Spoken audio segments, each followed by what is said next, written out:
call on the Commission's attorney to read the docket.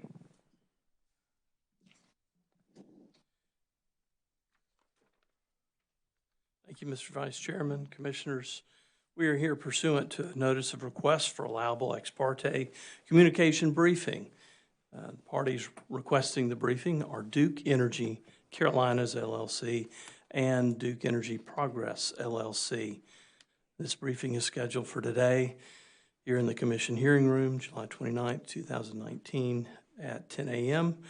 And the subject matter to be discussed today is the implementation of Tranche 1 of the Competitive Procurement of Renewable Energy Program and future plans for Tranche 2, and the docket is 2018-202E.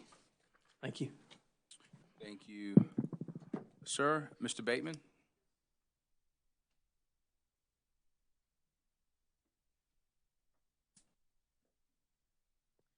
Good morning, Mr. Vice Chairman, members of the Commission. My name is Andrew Bateman, and I'm an attorney for the South Carolina Office of Regulatory Staff.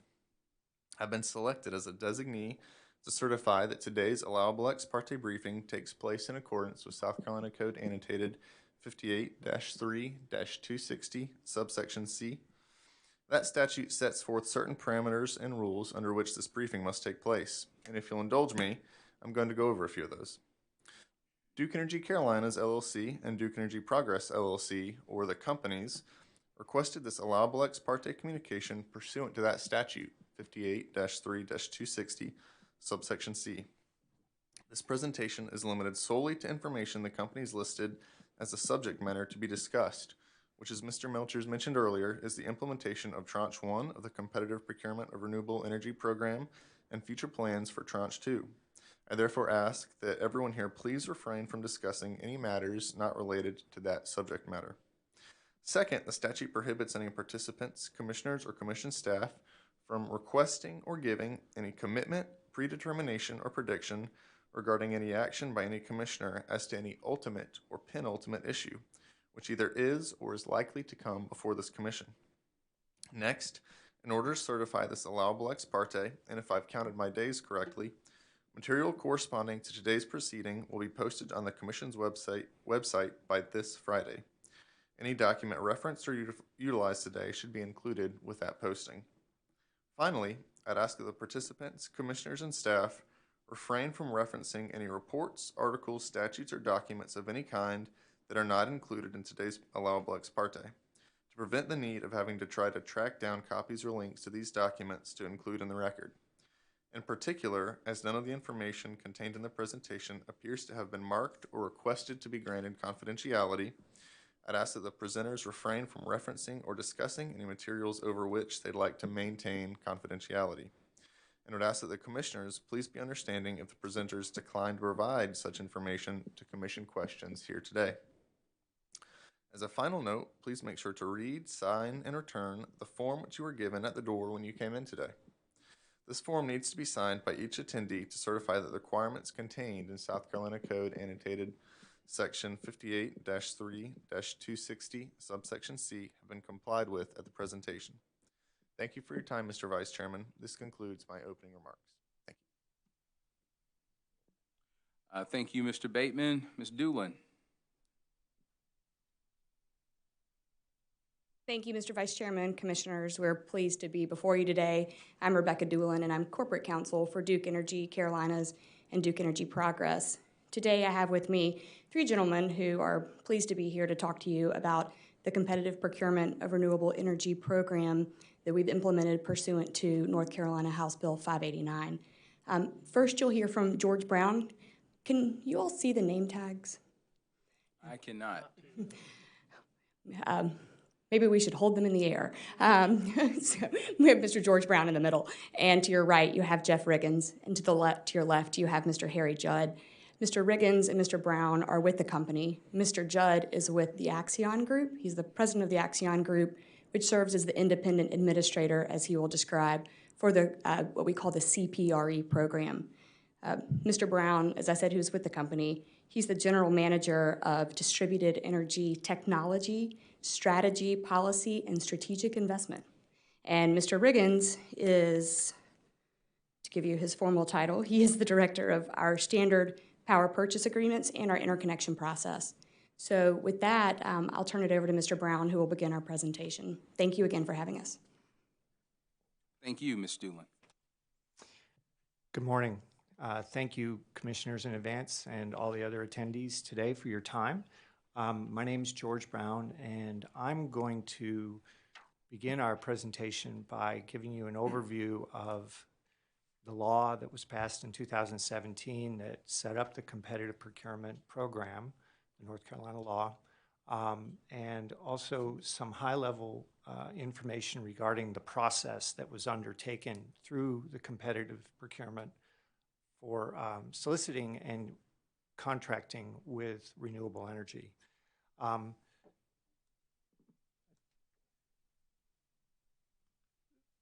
North Carolina HB 589 became law in 2017, and one of the primary focuses of the law was to bring down the cost of implementing PURPA and use competitive solicitations instead to source new renewables.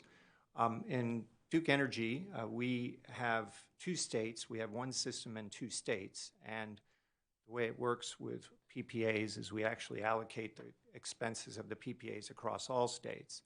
So the efforts of this law would also have beneficial impact on South Carolina customers as well as our wholesale customers by reducing the cost of PURPA. The Duke Energy utilities will host 3 or more competitive solicitations to source 2,660 megawatts in their respective balancing areas. And the balancing area is the geographic footprint of each utility. That means that projects were eligible anywhere in the utility system, whether they're in North Carolina or South Carolina. And we did that because we wanted to open it up to the largest possible geographic area for our customers to lower the prices as much as possible. The total procurement volume of 2,660 is actually reduced in the event that the legacy PURPA solar, what is defined as transition solar, exceeds 3,500 megawatts between the two utilities over the contracting period. So what does that mean? Well, first of all, transition solar does not have economic dispatch rights. In most PURPA contracts, unless the counterparty agrees to it, the utility cannot dispatch the solar except in system emergency when there's truly a safety issue or a balancing issue.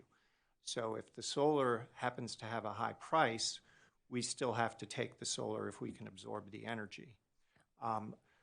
We have some of those legacy contracts that are in flight to be produced. And what we were trying to do here is try to make sure that the total amount of solar energy, both from the CPRE program and the transition solar, stays within about 7,000 to 8,000 megawatts, which is what we think is generally readily manageable by our utilities as they are currently configured today. The contract terms are 20-year terms, and they allow for economic dispatch. I mentioned that previously, and that's a key feature for us in these contracts that we have. The selection was independently administrated by Axion Group, and Mr. Judd will explain what Axion's role was, and we'll be able to answer any specific questions you might have regarding how the process was done. Everything was confidential. Duke Energy did not see the names of the bidders. It was all directly handled by Axion, and then Axion parceled out the information on an as-needed only basis to the parts of Duke Energy that actually had to study the projects to prepare for the interconnection upgrades, if there were any interconnection upgrades necessary for these projects. The final thing is the bid prices had to be below North Carolina Commission approved avoided cost. So the program was designed to actually deliver solar energy with dispatch rights at a price below what would ordinarily be a PURPA rate. And we were successful because of the competitive process at achieving that, and I'll show you that later on. think that's all I have on this slide. So what were the big revisions to PURPA? North Carolina, prior to HB 589, had a very favorable PURPA policy. And we had standard contracts in North Carolina that were eligible for up to 5 megawatts for 15 years at a fixed price, and non-standard contracts could get 10 years. In addition, the commission had decided that the utility would pay for capacity even if it wasn't directly needed in the IRP. As a result of 589, the standard contract was reduced to 1 megawatt for only 10 years, and the non-standard contracts, so the bigger contracts, are only eligible now for 5-year contracts. In addition, we no longer have to pay for any capacity unless we need it in the IRP. So what that means is, practically speaking, we look at our integrated resource plan, and if we don't need capacity for the next 5 years, we wouldn't pay any value for capacity that would actually be given to us by the solar. We would only start in year 6.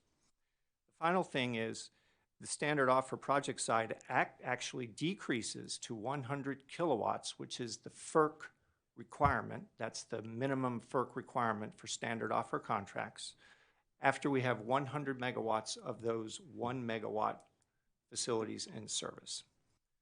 So it was a rather dramatic change in the PURPA framework. Here I've got a high-level overview of the CPRE process. And what we did is we posted, this was a very transparent process, and it was also designed to have contracts that were non-negotiable, essentially, that would be awarded. So there was a lot of upfront work with stakeholders and at the Utility Commission in North Carolina to arrive at what the acceptable contract terms were, because we didn't want to be sort of negotiating contract terms at the back end.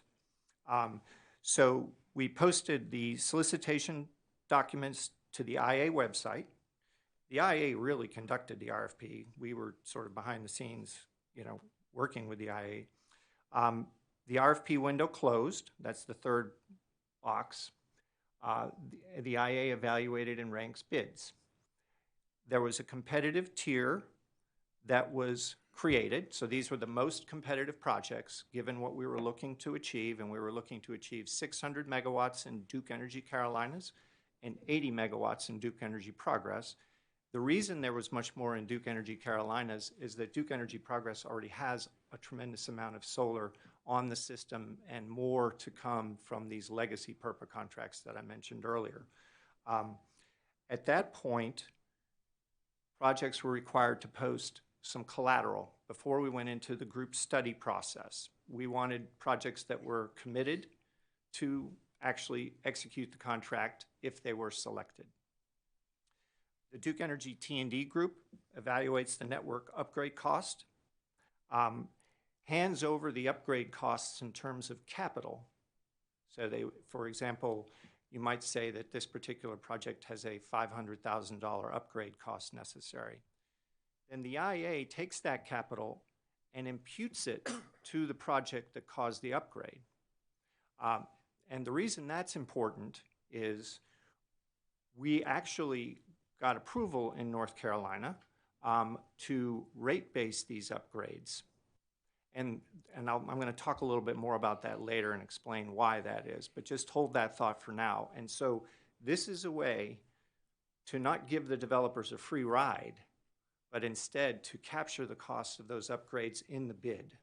So when the IA added that imputed cost to the PPA that was bid earlier, the all-in cost still had to be below avoided cost. The next stage was the IA notified the winning bidders, and then we entered into a contracting period, and that contract period closed July 9th, was it? July 9th. So we have executed contracts, and I'll show you on the next slide a summary of what we've got. So here are the results. First of all, we had an enormous amount of interest. We had in DEC 2,700 megawatts that were offered into the program. Roughly half of those megawatts were from South Carolina.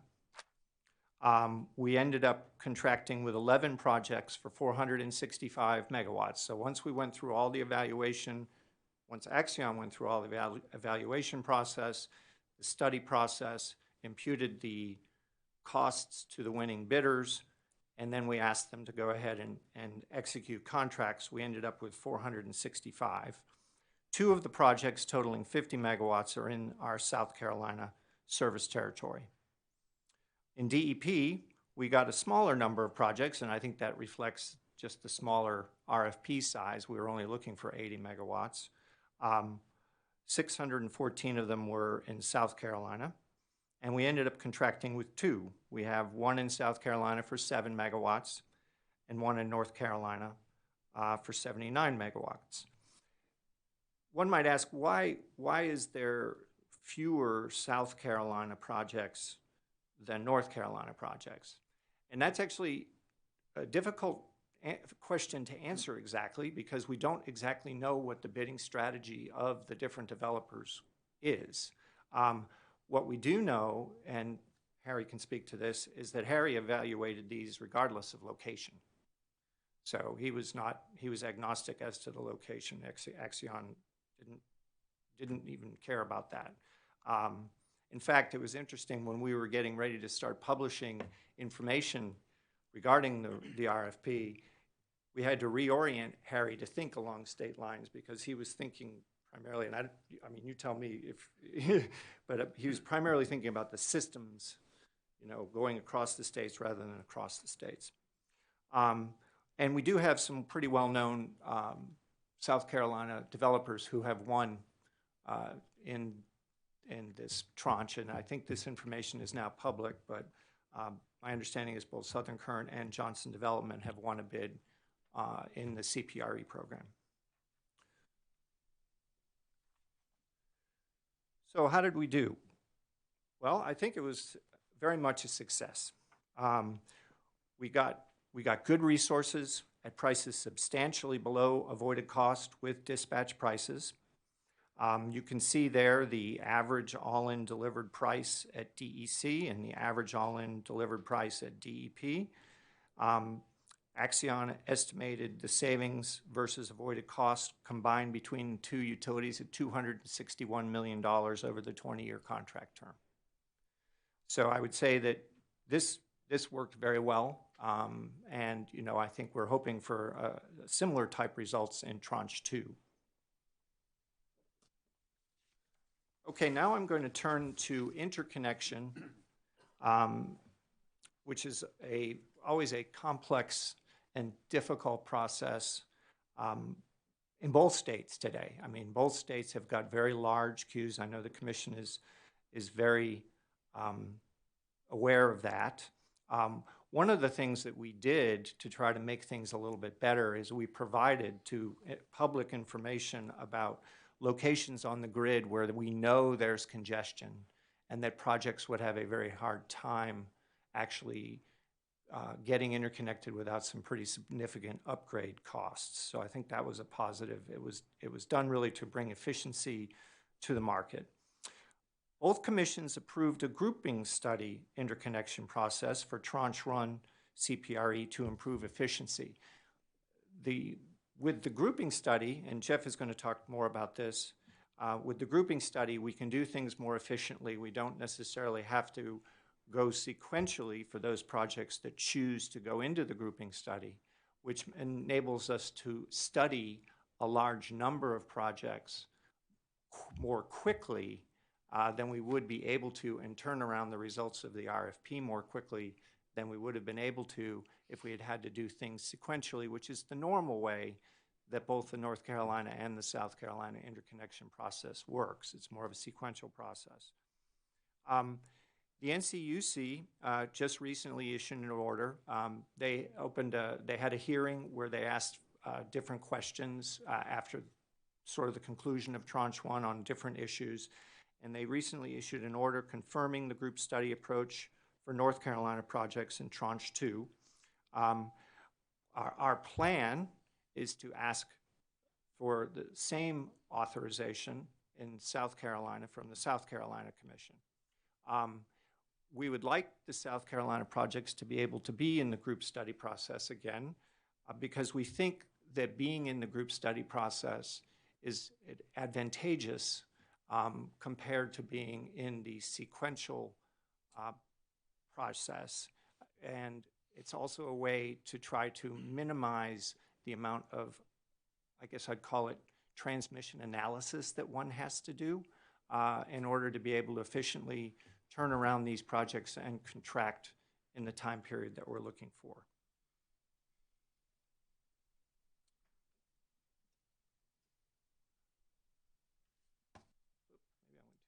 Okay, here we go. All right, now network upgrade costs. Let's talk about that for a minute.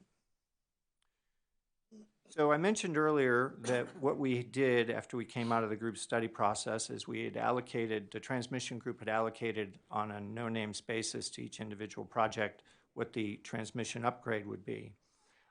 Then Axion took that, turned it into a dollars per megawatt hour equivalent, roughly, and then added that to the bid price to make sure that we were still below avoided cost and re-rank the projects based on that too. So we do two things. We re-rank the projects.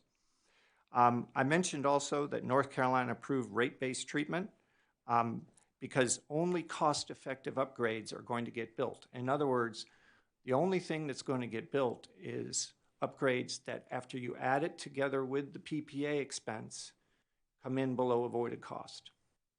And the North Carolina Commission has, I think, specifically said that they realize that customers, all customers, ultimately pay for upgrades if developers cover the upfront costs. So if you made them cover the upfront costs, then they would have to rebid their project and they would have to raise their PPA price in order to cover those upgrades, because that's their source of revenue. Their only source of revenue is the PPA. So rather than going through that process, slowing it down and having a rebidding, it made sense to more efficiently allocate them to the projects and then evaluate the projects. And then they just recently, in their recent order, again, they had asked us to come in and address whether they should continue to allow rate-based treatment, and they have allowed rate-based treatment as well in North Carolina for the upgrades that come out of CPRE, given the way the process works with the imputation into the PPA. That concludes my comments. I'm going to turn it over to Jeff.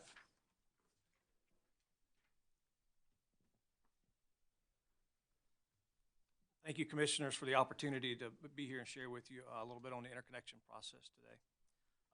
George recognized already that the interconnection process is complex, and I know that you've heard from a number of our developers, customers about that. So my intent today is not to talk through the whole interconnection process, but specifically to talk about it from a grouping study, CPRE perspective. So I'm going to do a couple things. One is share a high-level overview. I have one slide. I have one slide that's going to provide the overview of the study and specifically the changes that we're asking for. And then after that, I have 4 slides that'll step through an example, a hypothetical example of how the queue would change as we go through this process with the grouping study. So first bullet here is that we're going to create a CPRE queue position. We call it a utility position. We create that on the date that the bid window closes. All of the bidders that bid in go into this utility position at that point. It's interesting to note that they forfeit their position at that point because they move to a new position. All of the participants are studied assuming a baseline of the non-participants that are not already connected. So if a project elects not to bid into CPRE, they're in the serial queue today, they maintain that position and they would not be disadvantaged by the fact that these other projects are moved into this utility queue position. So again, that's a key point. We're studying against the baseline of those projects. Any non-participants remain in the current South Carolina interconnection process. They continue serially just like they do today to be studied and processed. and again, would not be disadvantaged by this process. I mentioned before that the market participants do forfeit their existing position. They become subordinate to all non-participants in moving into this queue position. And you'll see in the example that I'm going to step through a pretty good visual of how that would work. Did you want me to step through it here, or can I just talk through it? You think it matters? I'm not sure if they'll be able to hear me from there. Oh, I'm sorry. Jeff was asking if he should stand up here. Can the court reporter hear him from standing? I don't think you can. If we don't have a lavalier mic, we can walk through it from here. I'm sorry. I should have asked in advance. I think We have a he may pointer. be able to go to the right side of the courtroom. Oh, we have a lavalier.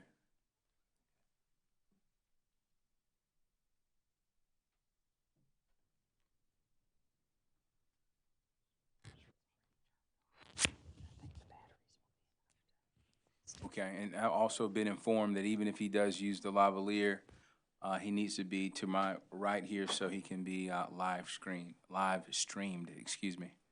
You're out of the view of the camera. That You're not might standing defeat at the the purpose a podium. little bit, because I was going to try to point to what I was describing, but Yeah, but I think you're fine in doing that, but you just need to stand behind that podium there. okay. Very good. Okay, so our hypothetical example is very simple. I start off saying this is not a simple thing, it's very complex. But for example's sake, I come up with an example where we have 7 projects today. Assume that the bid window has not yet opened. So projects A, B, C, D, E, F, and G are all in the queue today. We open the bid window. Okay. Wow, very good. So when we open the bid window, let's assume that projects A, B, D, and F elect to bid in and become market participants. On the next slide, you see what essentially occurs with these positions moving into the number 8 position, the CPRE queue number. So that this example uses the October 9, 2018 date that we had in tranche 1. So at that point, projects A, B, D, and F all move into this utility queue position. And you see that their positions are struck through in the earlier queue, so they're no longer there. As Axion goes through the process of evaluating all of the market participants, all the bids, working with Duke to do that, in the end, let's assume that one of the projects that bid in is a winner, and that's project D. Notice also that I added a project H to reflect that there will be additional projects that come into the interconnection queue after the CPRE queue position is created. So by the time we get to the point of announcing winners, we may have another 20 or 30 or 40 projects that have bid in, and they will all be subordinate to this utility queue position. I just showed a project H there to show that the queue doesn't stop just because we do CPRE. And then most importantly, this is sort of the final results. So projects C, E, and G did not bid in. They continue to stay in their queue position and will be studied serially. Project D was identified as a winner. So it moves into a position just subordinate to all the earlier queued positions. And what we decided to do in our queue reports is to identify these with the 10/9/18 date and to mark them essentially with a different hour and minute notation or format, so that if you look at the report, you will see how those projects are now organized. So the one project D, it has a queue number now of 10/9/18/01/01. If we had 3 winners, they would have been 01/02 and 01/03 is the way they would be organized. We then had 3 non-winners in this example. Those projects become subordinate to the winning positions and also subordinate to all the earlier queue positions because they did forfeit their position. So we organize them with queue numbers now of 10918, 0201, 0202, and 0203. So if there was 40 non-winners in a particular jurisdiction, you would see that go to 0240. So there would be 40 positions stacked up. And then those projects would continue to be studied serially, but now in a new queue position. Again, subordinate to any earlier queued projects, subordinate to the winner, but ahead of any projects that came into the queue after the CPRE utility position was created. That's the end of my slides.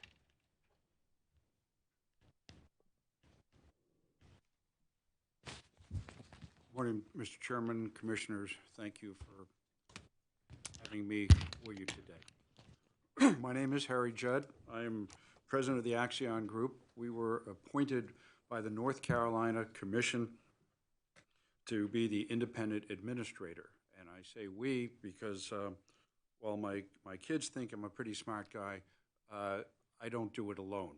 We have transmission experts, we have engineers, we have a legal team, and we conducted the process, both receiving and evaluating all the bids, ranking them as George had described. We were selected because of our experience. As noted, and I'm not going to read a PowerPoint to you, but we've conducted 100 RFPs in the last decade across the country for different regulators.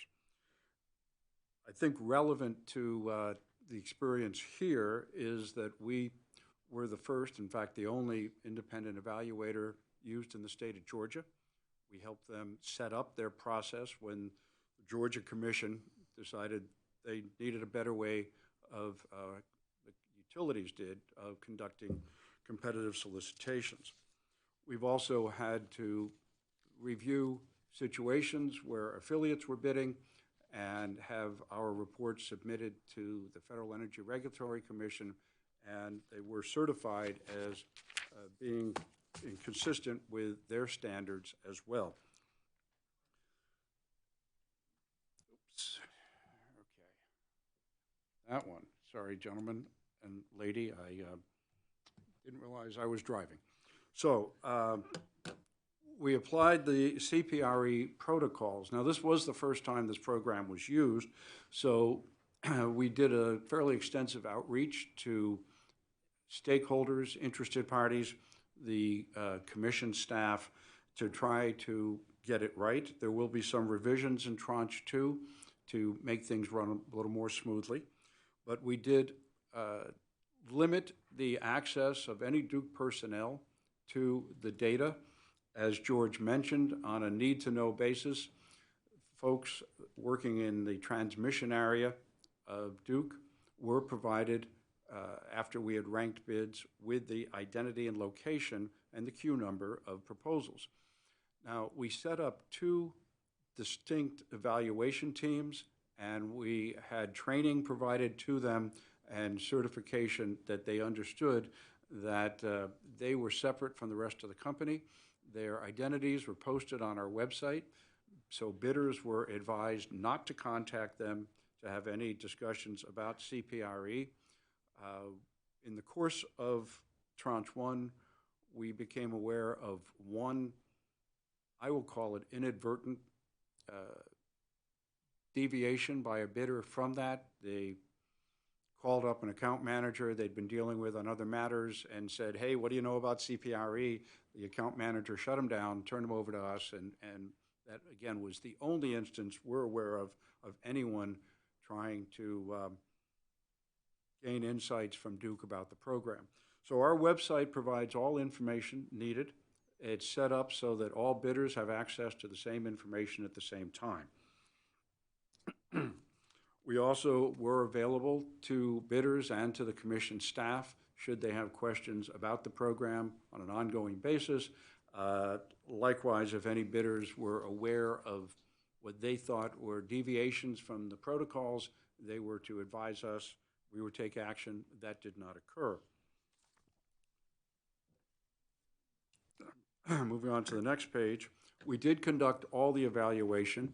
we had a program, it was online bidding, so bidders had to submit pricing at below avoided cost. The website would not accept a price above avoided cost. But we then took the information and we evaluated it and ranked it on a net benefit basis. So that avoided the situation of someone putting in an artificially low number for their decrement and being successful if on a net benefit basis they were not beneficial to ratepayers. We also provided an opportunity for bidders to what we called cure. We reviewed every bid when it first came in. If we had questions about the data, if there appeared to be inconsistencies, we reached out to bidders and asked them to confirm the intent of their bid. That way, we were trying to help them be successful and trying to help them move forward in the process. We don't play gotcha. We weren't going to kick somebody out because they had a fat finger moment when they were filling out the form and inadvertently transposed numbers incorrectly, or those sorts of things happen. We wanted folks to stay in the mix and move forward if at all possible. The proposal security process that George mentioned was something we started, frankly, with Georgia Power, and we've now used it successfully across the country, where to move to that step 2 evaluation, which is where the effort is put in, the time is spent on transmission system upgrade costs. A security bond needed to be posted. The purpose of that was to have only bidders who were serious about moving forward participate. We had a number of bidders decline to post and therefore were removed before we went into the transmission analysis. That did two things. One, again, it let bidders have an exit ramp so that they were not forced to move forward, but it also permitted us, in working with the Duke transmission evaluation team, to efficiently evaluate the bids so that we were only looking at the bids that the bidders were prepared to move forward if they were selected. We then took those bids in step 2 and in a rank order basis, based on net benefit, they were evaluated. We were always looking for the best value for the ratepayer, so that we went down the list on that ranking looking for the projects that would provide the best net benefit to the system. I'm sorry,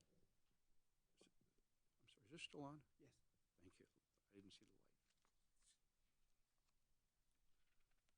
light. So you can see at the bottom of page 19, we provided a chart, and this is Public Information Council.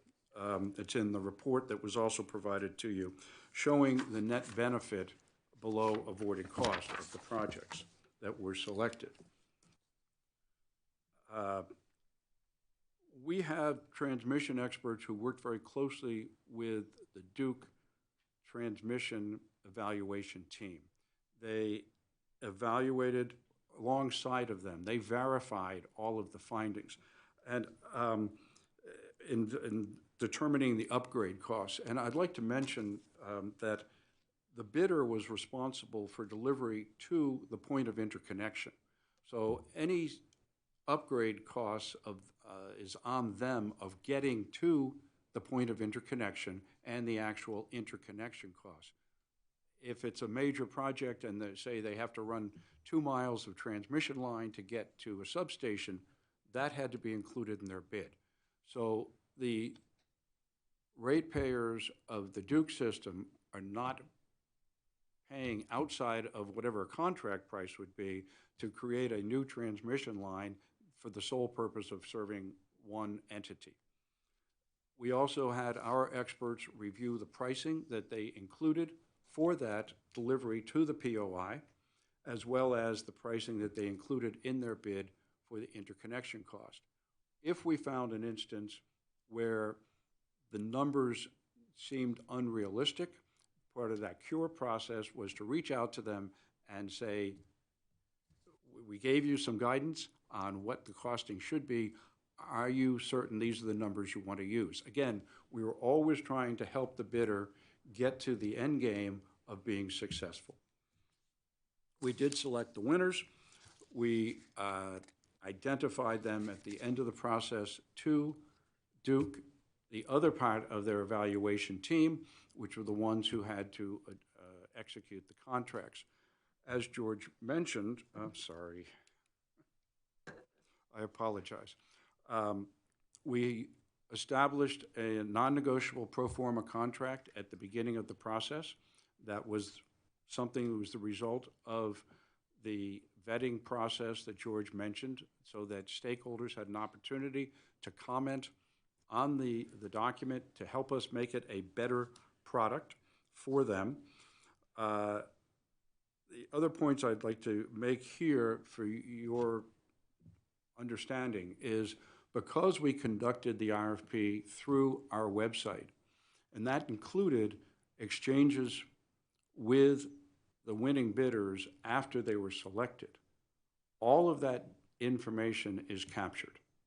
It is all time and date stamped. We have a real-time audit, if you will, of all of the exchanges, so that we are able to verify that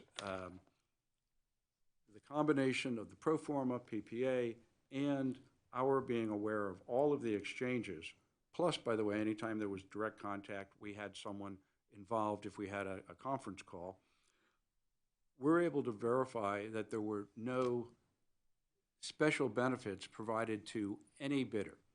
Everyone bid to the same standards. Everyone was held to the same standards. The process I just described to you, we first started for the Georgia Commission, and I believe it was 2002. We have, in that time, we have had exactly one challenge in another jurisdiction that the Commission very quickly dismissed as being unfounded. It was someone who said, all I wanted to do was get to the negotiating table so I could strike a better deal, to which the chair said, that's not going to happen. Everybody bids to the same standards. We have a record that confirms that for you. Thank you.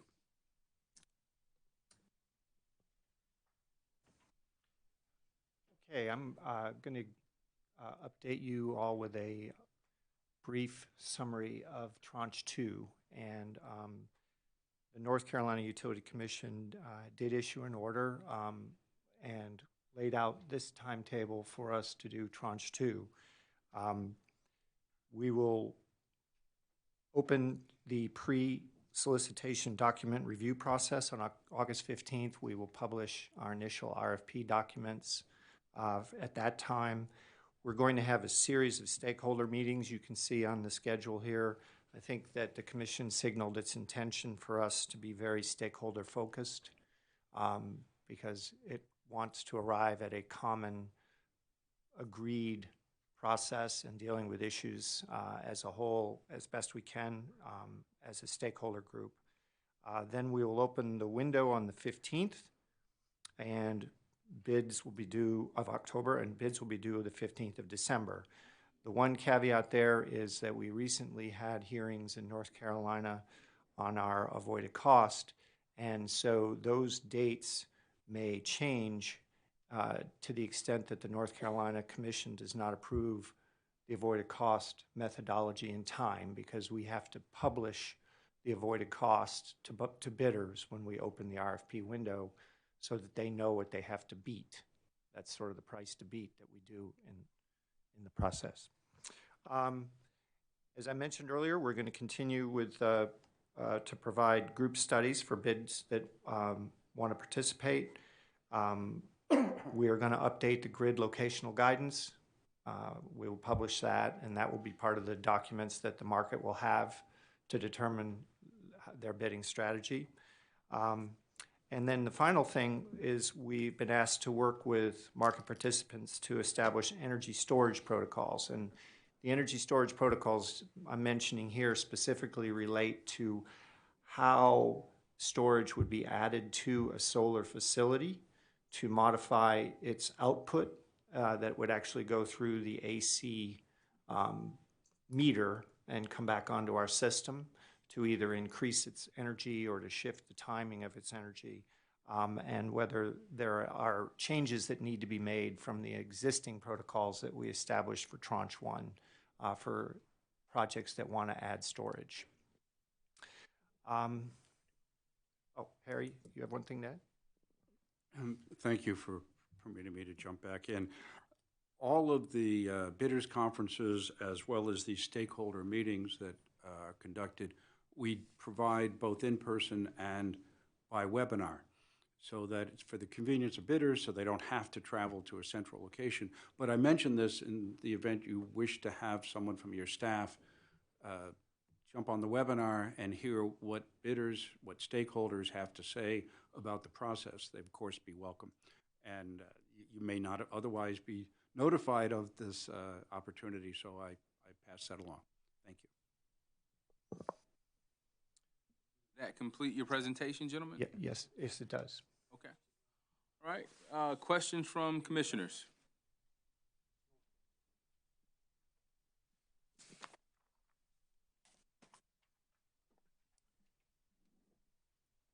Commissioner Irving. Thank you, Mr. Chairman. You mentioned a webinar. Is that on a public website, or is this going to be for participants only, or pre-approved participants only, or do you know? I do know, and it's available to folks who register for it. They need not be approved, but we ask folks to visit the IA website and register, so we know how many portals we have to have available to serve the interest. Would you be willing to give that pre-registration link to our staff so that Absolutely, Commissioner. so that we can consider viewing what's the date again? The first one is on the 7th of August. 7th of August. And have you set a time yet? I'm just trying to think in terms of scheduling. Do you know? I believe it starts at 10 in the morning, but that information is available on the website. Sure. After the fact, we can also tell you if they actually dialed in or not, and if you want to do a bed check. Thank you. And then there'll be other opportunities later in the process, or just one? No, sir. As it's shown on slide 22, we have a number that are scheduled. Also, the materials that we will be speaking to in the meeting will be posted on the website. We also have a practice that any questions that are asked in the room, they are recorded, and in addition to the discussion that occurs, a written response to each one is provided and posted on the website. That way, bidders know exactly the information they should be bidding to, and they're not at all disadvantaged by not participating in the session. In addition, we record the webinar and we post that on the website. We try to do everything we can to make sure folks get all the information that's helpful. Our clerk is in the back. I don't know if you've met Ms. Boyd, Jocelyn Boyd. I did. Turns out she doesn't want to visit New Hampshire. Well, It's too cold. perhaps you could just make that available to her, and we can Yes, sir. make a determination later about whether the commission staff will participate. But at least we'll have the information needed to pre-register if we choose to. Yes, sir, will do. Thank you. The other question I had was, we had heard in another proceeding about the North Carolina Commission's hearing fairly recently, I believe, about the avoided cost. And who all participated in that process, if you know? Do you know who appeared before the commission? We did not. Yeah, no, you mean all of the participants that were in? Yes, sir. I'm just curious to know who participated. I don't have the list of all the participants. I know some of the Duke Energy witnesses, but I don't know the other counterparties, I'm sorry to say. But I think we could get that if you need it. might be something we'd like to be aware of, and just for information purposes only, really, to know what transpired there. And you're referring to the avoided cost here, Yes, sir. right? Mm-hmm. Okay. We'll follow up on that. Great. And you had mentioned earlier in the process that the North Carolina Commission had approved certain things by order. I assume you're going to ask the South Carolina Commission to do likewise at some point soon. Yes, and I don't know if I mentioned it, but I meant to mention it, that we are planning to come and petition the commission to allow South Carolina projects to also participate in the grouping studies as in tranche 2, yes. Great. And we'll be doing that relatively soon. Thank you, sir.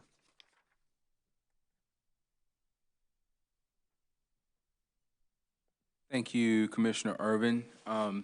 Like you, I am interested in receiving, and all of the commission, we're interested, commissioners, I should say, we're interested in receiving as much information as possible. But I've been advised by my attorney that we could run into issues if we listen in on the webinar, and I'm curious whether or not ORS, through Attorney Bateman, has any opinion on that matter.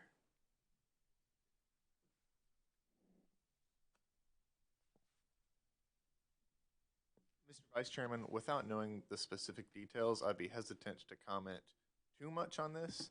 That being said, if it were not an officially noticed allowable ex parte briefing, I could understand where you could run into some issues.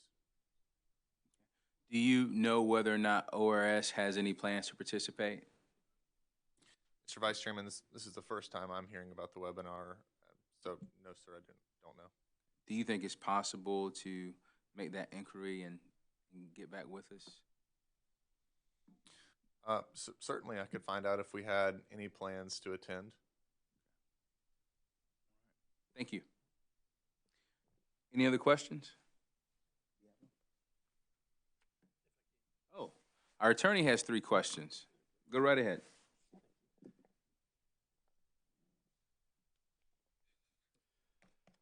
Looking at page 15, where we went through the example with the queue,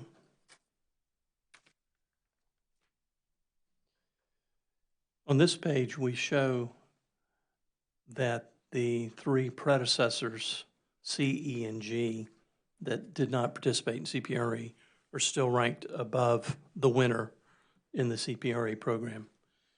Will those be processed prior to number 4's process, or will they be processed concurrently, or is there no relationship? Essentially, any earlier queued project is going to get studied when it's ready for study. As you know, in South Carolina, there's a concept of interdependency, so many of the earlier queued projects that would be above this position may be interdependent and on hold for various reasons. So for that reason, it's not necessarily the case that they'll be studied before this utility position, but certainly they'll be studied ahead of this position if they're ready for study. And who determines if they're ready for study? We determine if they're ready to study based on if they're interdependent with other projects. So you have an A and a B and everyone else remains on hold. Okay. So that's a determination that we make. All right. Second question is from page 19.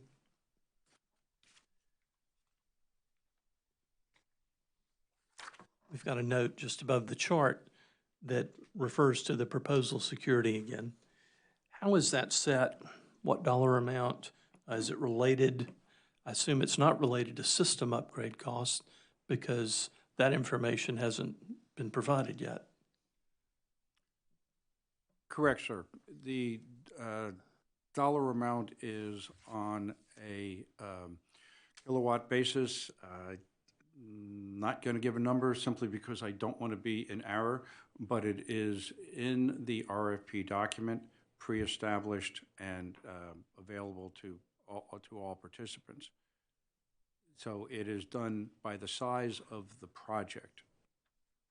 So you're correct. It is not based on any sort of projection of system upgrade cost. Okay.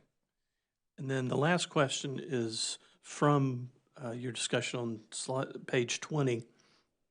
I believe the statement was made that the bidder's interconnection costs are included in the bid. And just to be sure I'm speaking in a way that we're using the same words in the same way, system upgrade costs are on Duke's side, and it's there to get the transmission, to create sufficient transmission capacity to move your energy to where it's needed. Interconnection costs, as I understand it, are everything from the project up to Duke's system. Is that a fair characterization?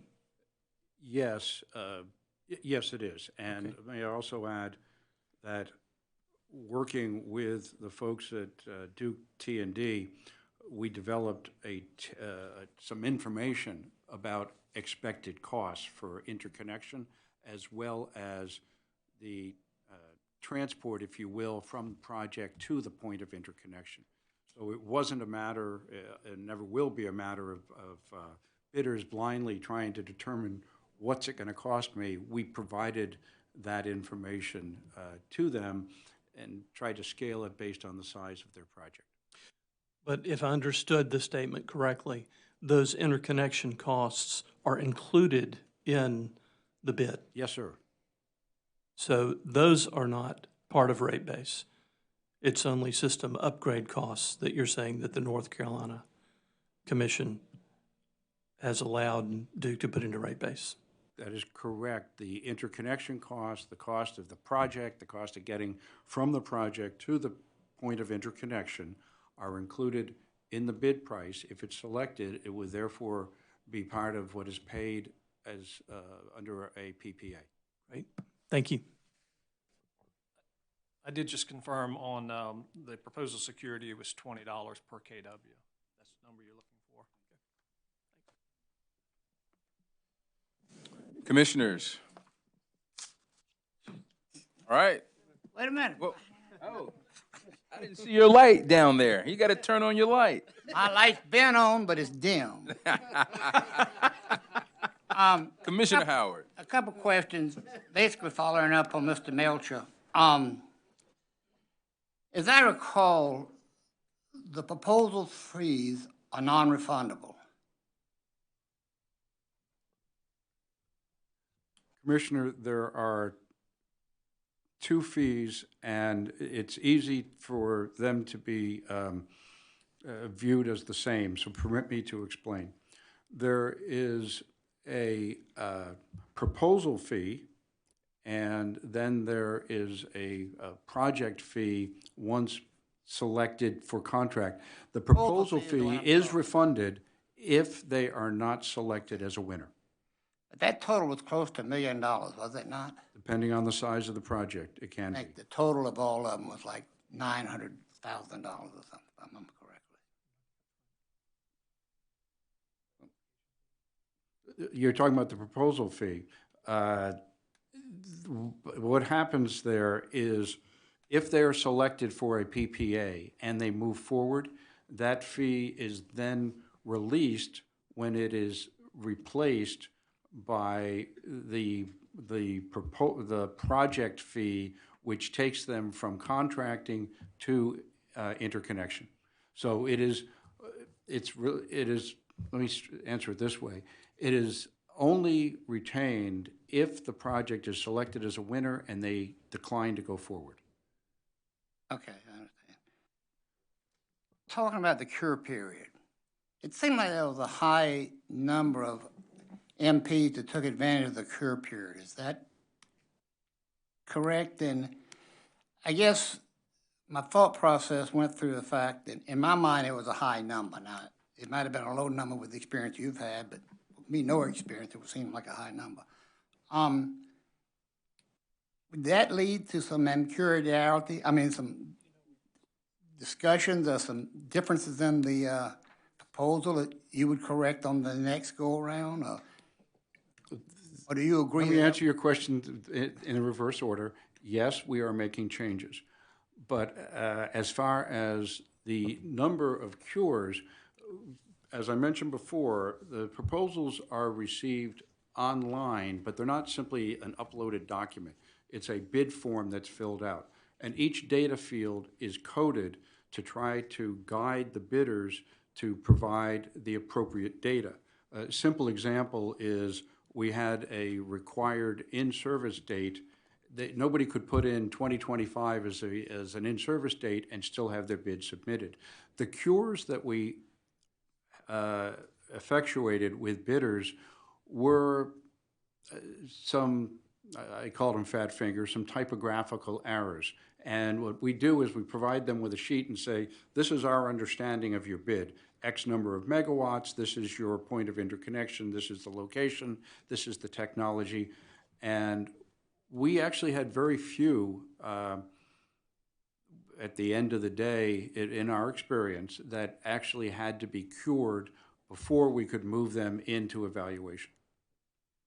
I think in one of the cases, I believe it was Duke Energy Carolina, maybe it was, you only had one that bid to the transmission versus distribution. Is that right? I mean, one of the bids interconnected to transmission, the rest of them interconnected with distribution. Is that right? Actually, Mr. Commissioner, that's backwards. Again, as George said, we provided guidance, we provided maps saying these are the constrained areas, and you want to bid elsewhere. We did have a project in the constrained area that interconnected at distribution level. And again, the goal here was not only to drive down below avoided costs, but also to take advantage of existing transmission capability to bring those projects online. So we tried to guide folks to where they are more likely to have transmission available without significant upgrade cost. Okay. Thank you very much. Appreciate it. Welcome. Thank you for the question. Mr. Chairman. Yes, Commissioner Whitfield. Thank you, Mr. Vice Chairman. Mr. Judge, just a quick follow-up where you were with Commissioner Howard. I think I heard you or Mr. Brown, one of you, say that basically what you didn't want is the ratepayers to have to pay for new transmission or significant upgrades just for one certain project or one thing that would only benefit, that wouldn't benefit the system as a whole. Is that what I understood either you or Mr. Brown, one of you said? Sir, I believe you're referring to my comment. Yes. And I was talking about the obligation of the bidder to include in their bid price the cost of getting from their project to the point of interconnection, because that's all on them. If they have to run a transmission level line from their project 2 miles and it's not going to be used by others, then yes, sir, that's included in their bid. Okay, understood. I believe it was you. Yes, sir. Thank you. Thank you, Mr. Vice Chairman. All right, gentlemen, it looks like we've asked and you all have answered all of our questions. Thank you for sharing your testimony with us here today. Anything else from the parties before we conclude or adjourn this hearing? All right, seeing none, we are adjourned. Thank you.